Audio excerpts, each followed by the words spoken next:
بسم اللہ الرحمن الرحیم۔ السلام علیکم۔ میرا نام ثانیہ ہے۔ میرے ابا پہلے ٹیکسی چلایا کرتے تھے، پر ایک حادثے میں ان کی ٹانگیں چلی گئی تھی۔ اس کے بعد میری اماں نے گھر کو سنبھالا تھا، ایک مشکل وقت گزارا تھا۔ ایسی زندگی جو میرا رب کبھی کسی کو نہ دے۔ غربت بہت بری شے ہے۔ جس انسان پر غربت آ جاتی ہے وہی جانتا ہے کہ اس کے شب و روز کیسے گزرتے ہیں۔ میں بہت سارا پڑھنا چاہتی تھی، ایک اچھی زندگی دینا چاہتی تھی اپنے گھر والوں کو، پر کہتے ہیں نا کہ انسان جیسا سوچتا ہے ویسے ہوتا نہیں ہے۔ جب قسمت ساتھ نہ دے تو ٹھوکریں انسان کا نصیب بن جاتی ہیں۔ میں میٹرک میں پہنچی تھی، فرسٹ پوزیشن حاصل کی تھی، اس وقت بہت خوش تھے، سوائے میرے گھر والوں کے۔ میری اماں نے کہا کہ میٹرک تو ہر کوئی کرتا ہے، یہ کون سا کوئی بڑی بات ہے، اپنی بہن کی طرح میرا ہاتھ بڑھایا کرو، کیا ضرورت ہے کتابوں میں سر کھپانے کی۔ اور میرے ابا کہتے اماں تو ہے ہی ان پڑھ عورت، تمہیں کیا پتا کہ تعلیم کیسا خزانہ ہے، اگر پتا ہوتا تو کبھی اپنی اولاد کو اچار بیچنے کا مشورہ نہ دیا کرتی۔ میں معذور ضرور ہو گیا ہوں، پر میرا دماغ معذور نہیں ہوا۔ میری بیٹی جتنا پڑھے گی، جو کرنا چاہے گی، میں اس کو کرنے دوں گا۔ میں ہمیشہ اپنی بیٹی کے ساتھ رہوں گا۔ تو اماں کہتی کہ تمہارا کچھ نہیں ہو سکتا، پہلے ساری عمر لوگوں کی بھلائی میں گزار دی، جو کماتے دوسروں کو دیتے رہے، ایک بار بھی گھر کا نہ سوچا۔ 4 بچے ہیں اور اس مہنگائی کے دور میں کیا بنے گا ہمارا۔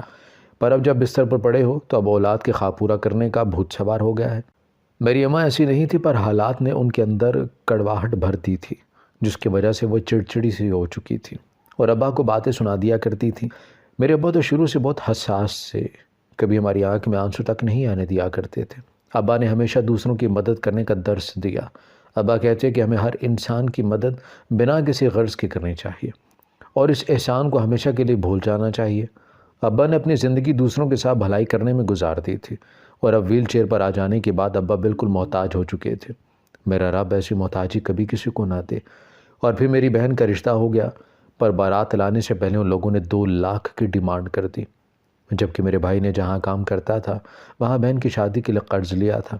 وہ جہیز جتنا ہم دے سکتے تھے دے دیا، پر اچانک ان لوگوں نے 2 لاکھ کی ڈیمانڈ کر دی کہ اگر 2 لاکھ ہمارے بیٹے کو سلامی میں دیں گے تو ہم بارات لے کر آ جائیں گے۔ سبھی رشتہ دار ہمارے گھر پر موجود تھے، کچھ دیر میں بارات آنی تھی، پر اچانک یہ سب ہوگا کبھی سوچا نہیں تھا۔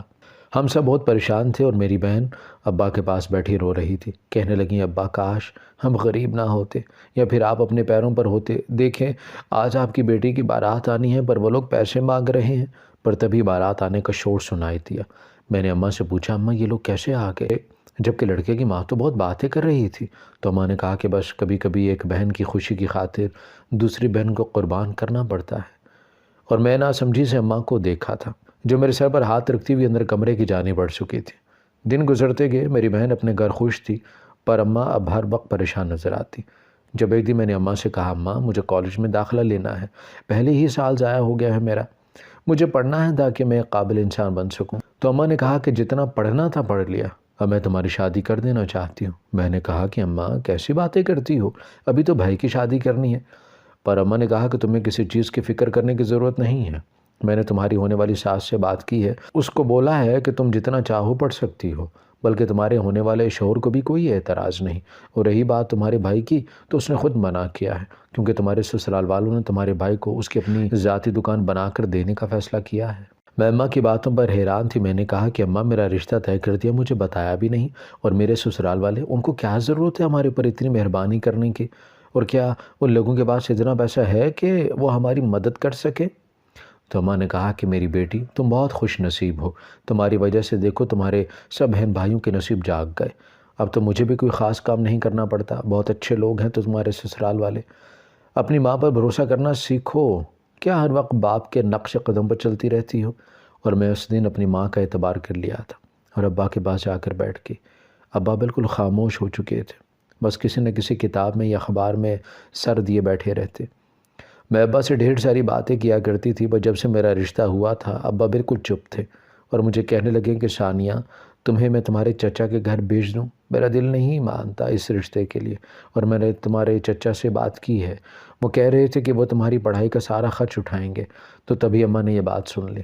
اماں نے ابا سے کہا کہ میں اپنی بیٹی کی دشمن نہیں ہوں، میری بیٹی عیش کرے گی، پیسہ ہو انسان کے پاس تو اس کی ہر ضرورت پوری ہو سکتی ہے، باقی کسی کی شکل و صورت میں کچھ نہیں رکھا۔ اور اگر آپ میری بیٹی کو برگلانے کی کوشش کی یا اسے کوئی بھی ایسی بات کی تو یاد رکھنا مجھ سے برا کوئی نہیں ہوگا، اور اماں نے مجھے دیکھ کر کہا، اور تم ثانیہ میری بات سن لو، اگر اپنے باپ کی باتوں میں آ کر تم نے کچھ بھی غلط کرنے کی کوشش کی یا میرے فیصلے کے خلاف گئی تو یاد رکھنا کہ اپنی ماں کا مرا ہوا منہ دیکھو گے اور میں تمہیں کبھی معاف نہیں کروں گی۔ اور میری بہن ماں بننے والی تھی، اس کے سسرال والوں نے اسے میکے بھیج دیا۔ میری وہ بہن جس کو ہم سب کی بہت فکر ہوا کرتی تھی اب بہت بدل چکی تھی۔ اماں نے کہا کہ تمہاری ساس کو کیا مسئلہ ہے، وہ اپنے ہونے والے پوتے کو بھی نہیں سنبھال سکتی، آخر کب تک ہم تمہارا بوجھ اٹھائیں گے؟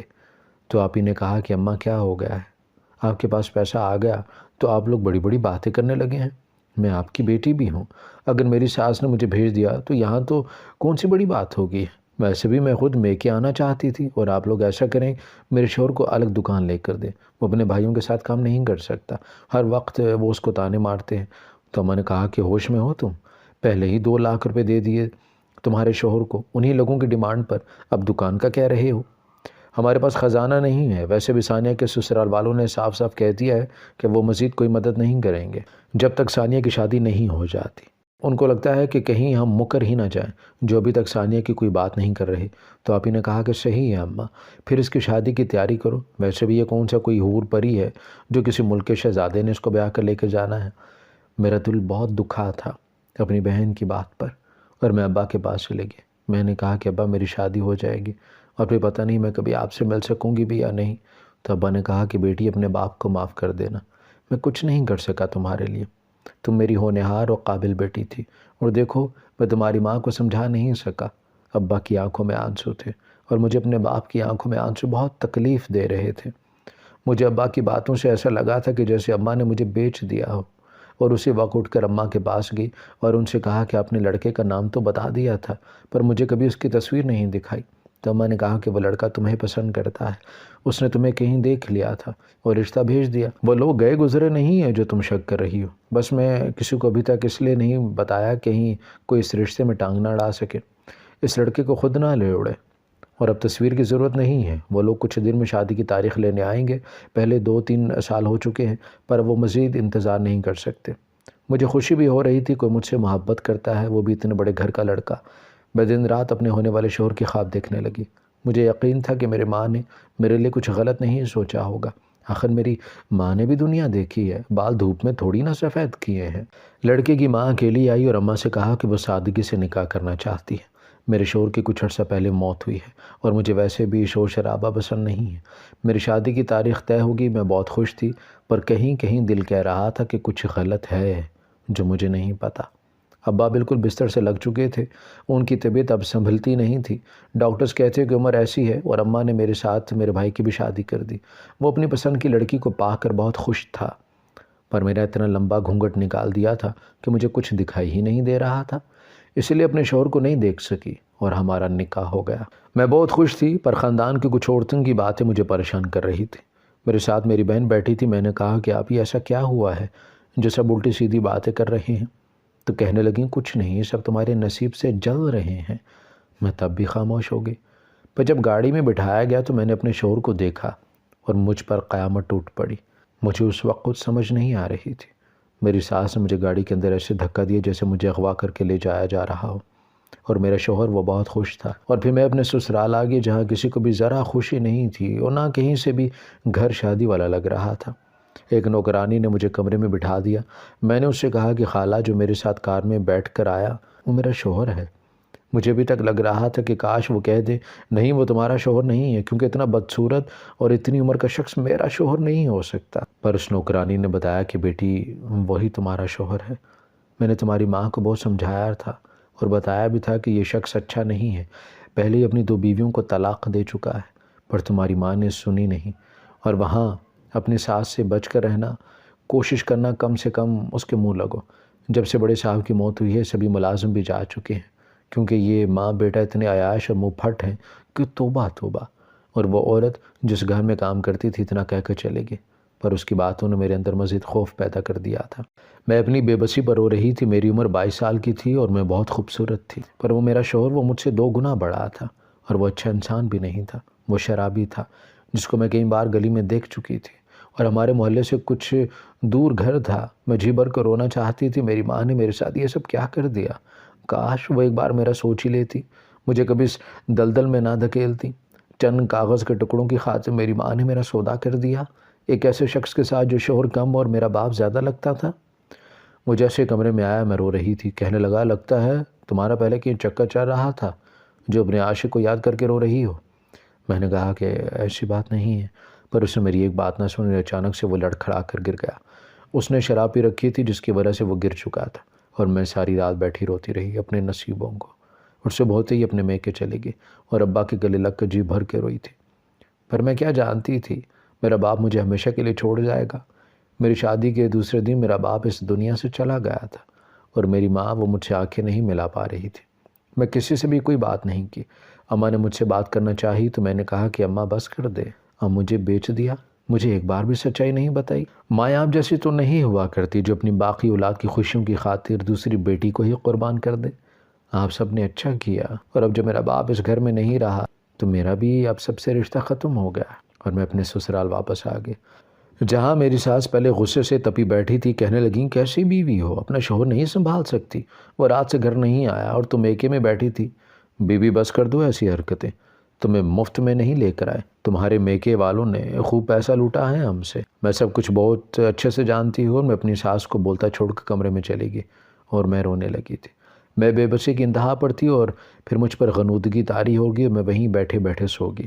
جب مجھے لگا کہ کوئی میرے پاس آ کر لیٹا ہے، میں اٹھنا چاہ رہی تھی پر میں اٹھ نہیں سکی، اور پھر سوچا شاید میرا شوہر ہوگا، اور میں سکون سے سو گئی۔ میری شادی کو کئی ماہ گزر چکے تھے۔ ساس ہر روز اولاد کے تانے مارتی، کہنے لگی تمہیں کبھی مجھے پوتے کا سکھ نہیں دے سکو گی، جبکہ میرے شوہر نے کسی کو نہیں بتایا کہ وہ باپ نہیں بن سکتا۔ اگر میں کچھ کہنے کی کوشش کرتی تو میرا شوہر مجھے مارتا، پر وہ جب مجھے مارتا تو اس کو خود بہت تکلیف ہوا کرتی تھی، اور وہ مجھے کہتا کہ تم اپنے عاشق کے ساتھ مل کر مجھ پر جادو ٹونے کرتی ہو، پر میں تمہیں زندہ نہیں چھوڑوں گا۔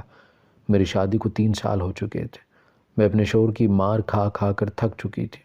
میرا شوہر شرابی تھا، مجھے مارتا تھا۔ ایک دن میں نے غصے میں آ کر شوہر کی شراب میں زہر ملا دیا، شوہر اسی وقت مر گیا۔ اب میری زندگی بہت پرسکون تھی، لیکن جب بھی میں صبح سو کر اٹھتی تو بیڈ کے نیچے تازہ پھول ملا کرتے۔ کچھ دن گزر گئے، میں حاملہ بھی ہو گئی۔ میں بہت پریشان تھی کیونکہ میرا مرحوم شوہر بانجھ تھا اور میں پاک باز۔ اسی وقت الٹرا ساؤنڈ کروانے گئی، ڈاکٹر کی چیخیں نکل گئیں جب اس نے پیٹ میں 3 عجیب قسم کے بچے بتائے جن کی شکل بہت بھیانک تھی، اور وہ بچے اپنی عمر سے زیادہ بڑے تھے۔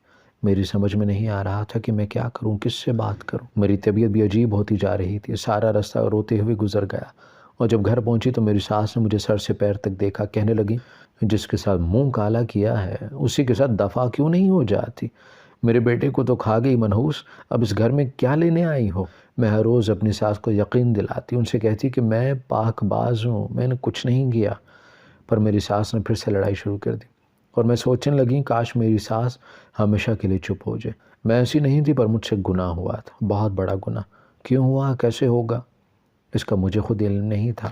میں اپنے شوہر کو مارنا نہیں چاہتی تھی، پر پتہ نہیں یہ سب کیسے ہو گیا، اور میری حالت ایسی تھی جیسے کسی سڑک پر مانگنے والی فقیرنی کی ہوتی ہے۔ میرے گھر سے کئی بار میری ماں آئی، پر مجھے سب سے نفرت ہو چکی تھی، اپنے آپ سے بھی شدید نفرت کرنے لگی تھی میں۔ ابھی میں خود سے بات ہی کر رہی تھی جب مجھے لگا کہ میرے پاس سے کوئی گزرا ہے، اور مجھے اس بوڑھے فقیر کی بات یاد آنے لگی کہ تم بورے سائے میں ہو، وہ تمہیں ساری عمر نہیں چھوڑے گا۔ پر میں کہاں ان سب باتوں پر یقین کرتی تھی، اور میں خود سے باتیں کرنے لگی۔ میرا جسم بہت کمزور ہو چکا تھا، 25-26 سال کی عمر میں میں بوڑھی لگنے لگی تھی۔ میں شیشے میں اپنا چہرہ دیکھ رہی تھی جب کسی کے پاس کھڑے ہونے کی موجودگی کا احساس ہوا، اور میں ڈر کر پیچھے ہٹی تھی۔ میں نے ڈرتے ڈرتے پوچھا کون ہو تم، میرے پیچھے کیوں پڑے ہو؟ پر تبھی میری ساس کی چیخ کی آواز سنائی تھی۔ میں بھاگتے ہوئے اپنی ساس کے پاس گئی، پر تب تک ان کی موت ہو چکی تھی، اور اب گھر میں بس میں اور ایک نوکرانی تھی جس کو میں خالہ کہتی تھی۔ وہ مجھ سے کہنے لگیں بیٹی مجھے لگتا ہے کہ ہمارے گھر میں برا سایہ ہے جو ایک ایک کر کے سب کی جان لے رہا ہے۔ میں نے کہا کہ خالہ ایسی بات نہیں ہے، پر میرے دل میں بہت زیادہ خوف پیدا ہو چکا تھا۔ میں صبح ہوتے اسی فقیر کو تلاش کیا اور اس سے کہا کہ فقیر بابا میرے ساتھ یہ سب کیوں ہوا ہے، میری زندگی میں خوشیاں کیوں نہیں ہیں، آخر میں نے ایسا کیا گناہ کر دیا ہے جس کی اتنی بڑی سزا مل رہی ہے، اور میرا پیٹ دیکھ رہے ہیں، کوئی یقین نہیں کرے گا اس میں کسی ایسی مخلوق کی اولاد ہے جب انسان کو نظر تک نہیں آتی۔ وہ جانتے ہیں ڈاکٹرز نے کہا ہے کہ بچے تو ہیں پر ہمیں نظر نہیں آ رہے۔ میں جگہ جگہ رپورٹس کروائی، سب نے مجھے حاملہ کہا، پر دیکھیے مجھے غور سے دیکھیے، کیا میں جینے کے قابل رہی ہوں؟ کیا فائدہ ہوا میری زندگی کا؟ کیا میں دکھ سہنے کے لیے پیدا ہوئی تھی؟ تب فقیر بابا نے کہا کہ بیٹی نا امیدی والی باتیں مت کرو، میں جاننے کی کوشش کرتا ہوں وہ خبیث تمہارے پیچھے کیوں پڑا ہے۔ اور تب فقیر بابا مجھے لے کر ایک ویرانے میں چلے گئے، وہاں آگ جلانے لگے اور مجھ سے کہنے لگے تم فکر مت کرنا اور نہ ڈرنا، وہ تمہیں کچھ نہیں کہے گا۔ پر میری زندگی کا پتہ نہیں ہے، کیونکہ وہ جن جات بہت زیادہ طاقتور ہے۔ اور کچھ دیر بعد جب فقیر بابا اس کو پکارنے لگے اور جیسے جیسے آگ تیز ہو رہی تھی ویسے ویسے مجھے اپنے اندر ایک خوشبو محسوس ہونے لگی۔ یہ وہی خوشبو تھی جو نکاح کے فوراً بعد مجھے آنے لگی تھی۔ اور تب ایک آواز آئی تھی جسے سن کر میں نے اپنی آنکھیں بند کر لی تھی۔ فقیر بابا نے کہا کہ میں تمہیں قید نہیں کر سکتا، کیونکہ اگر تمہیں قید کیا تو تم اس لڑکی کی جان لے لو گے، پر میں تم سے اتنا پوچھنا چاہتا ہوں کہ تم اس لڑکی کے پیچھے کیوں پڑے ہو؟ تب اس جن ذات نے کہا کہ میں اس کے پیچھے نہیں پڑا، بلکہ یہ میری بیوی ہے، میرا نکاح ہوا ہے اس کے ساتھ۔ جس کے شوہر کی ساس تھی اس نے اپنے بیٹے پر جادو کیا تھا، کیونکہ وہ اس کی سگی ماں نہیں تھی، اپنے بیٹے کو مار دینا چاہتی تھی، اس کو نشے پر لگایا، پھر اس کی شادی کرتی تو جادو کے ذریعے اس کی بیوی کو بانجھ کر دیا کرتی اور پھر اس کو اس کے شوہر کے ہاتھوں مروا دیتی یا طلاق کروا دیتی۔ پر اس دوران اس نے ایک اور سخت جادو کیا اپنے سوتیلے بیٹے پر، اور جب ہمیں کوئی کام دیا جاتا ہے تو ہم پورا کرتے ہیں، پر جب ہم سے کیے وعدے کو پورا نہیں کیا جاتا تو ہم اس انسان کا جینا حرام کر دیتے ہیں۔ انسان کے پاس علم ہے جس کی مدد سے وہ ہمیں قید کرتا ہے، پر وہ انسان ہمارے بغیر کچھ نہیں۔ اللہ نے انسان کو اشرف المخلوقات بنایا ہے، پر وہ دوسرے انسان کو نقصان پہنچانے کے لیے ہمیں قید کرتا ہے، ہمیں مجبور کرتا ہے، اور پھر جب ہم سے کیے وعدے سے مکر جاتا ہے تو ہم اس سے بدلہ لے کر رہتے ہیں۔ اسی لیے جب اس لڑکی کی ساس نے اپنا وعدہ پورا نہیں کیا تو اس کالے جادوگر نے مجھے اس لڑکی پر ہمیشہ کے لیے چھوڑ دیا، اس نے مجھے آزاد کر دیا اور میں اسی کے ساتھ رہتا۔ اس کی عادات مجھے بالکل پسند نہیں تھی، پر اسے ایک لڑکی پسند آئی، میں اس کے ساتھ تھا، اس کے جسم میں تھا، اس لیے جب اس نے نکاح پڑھا تو میرا نکاح بھی اس لڑکی کے ساتھ ہوا، پر میں اس لڑکی کو پسند کرنے لگا تھا، اور پھر مجھے اچھا نہیں لگتا تھا اس کے قریب اس انسان کو آتا دیکھ کر، اور میں اس کے جسم سے ہمیشہ کے لیے آزاد ہونا چاہتا تھا۔ اسی لیے میں نے اس لڑکی پر ایسا جادو کیا کہ اس نے خود اپنے شوہر کو زہر دے دیا، اور میں آزاد ہو کر اس لڑکی کے ساتھ رہنے لگا جو میری بیوی ہے، جس سے میں نے نکاح پڑھا تھا۔ میں نے کبھی اس لڑکی کو نقصان نہیں پہنچایا، اور جادو صرف انسان نہیں جنات بھی کرتے ہیں، اور یہ لڑکی میری بیوی ہے، میری ملکیت ہے، جس کو کبھی مجھ سے کوئی آزاد نہیں کروا سکتا، کیونکہ کوئی بھی میری طاقت کا مقابلہ نہیں کر سکتا۔ اور ہم جنات جب کسی لڑکی پر عاشق ہو جاتے ہیں تو اس کا پیچھا بہت مشکلوں سے چھوڑتے ہیں، جس کا اندازہ ان سب پیروں عاملوں کو ہو چکا ہے، جن کے پاس لڑکی جا چکی ہے۔ کوئی مجھے قید نہیں کر سکتا، جو مجھے قید کرے گا اسے اس لڑکی سمیت اپنی جان کی قربانی بھی دینا ہوگی۔ جیسے نادان فقیر آج تمہیں اپنی جان دینا ہوگی، اور آواز آنا بند ہو چکی تھی، پر اس فقیر کی جان میری وجہ سے جا چکی تھی، اور میں دھاڑے مار مار کر رو رہی تھی۔ بیپنوں کے ہوتے ہوئے بھی یتیم ہو چکی تھی، مجھے کوئی رستہ نہیں مل رہا تھا، میں کیا کروں، کسی نے میری مدد نہیں کی۔ وہ جو میرے پیٹ میں بچے تھے وہ مر چکے تھے، پتہ نہیں کیسے میں دوبارہ ڈاکٹر کے پاس گئی تو انہوں نے کہا کہ آپ کی رپورٹس غلط ہیں، پر وہ جن ذات وہ آج بھی میرے ساتھ ہے، مجھے کچھ بھی نہیں کہتا، پر میری زندگی میرے لیے سزا بن چکی ہے۔ وہ اکثر بولتا ہے اور میں اس کو کہتی ہوں کہ تم بھی مسلمان ہو، تمہارا اور میرا رب ایک ہے، اس دنیا میں نہ صحیح اس جہاں میں اپنے رب کے سامنے تم سے پوچھوں گی کہ میرا قصور کیا تھا۔ اور اس کے بعد مجھے اس جن ذات کی آواز کبھی سنائی نہیں دی، پر میں اتنا جانتی ہوں کہ وہ میرے ارد گرد موجود ہے۔ آج کتنے سال گزر چکے ہیں، میں ایک دربار پر بیٹھی ہوں، وہاں مجھ جیسی کتنی عورتیں موجود ہیں، اور میں آج تک اپنے کسی سوال کا جواب نہیں ڈھونڈ سکی۔ میری ماں کے غلط فیصلے نے مجھ سے میری خوشیاں، میرے خواب چھین لیے۔ میری ایک ایک سانس مجھے آخری معلوم ہوتی ہے، میں اندر سے کب کی مر چکی ہوں، ایک مردہ چلتی پھرتی لاش ہوں جو اپنے دفنائے جانے کے انتظار میں ہے۔ ہماری ویڈیو اگر آپ کو پسند آئی ہے تو ضرور لائک کیجئے، اپنی رائے دینا چاہیں تو کمنٹس کیجئے، اچھی لگے تو شیئر کیجئے۔ اس کے ساتھ ساتھ اگر آپ نے ہمارا چینل سبسکرائب نہیں کیا تو ضرور کیجئے، اور بیل آئیکن پر لازمی کلک کیجئے تاکہ ہماری ہر آنے والی ویڈیو آپ تک بر وقت پہنچ سکے۔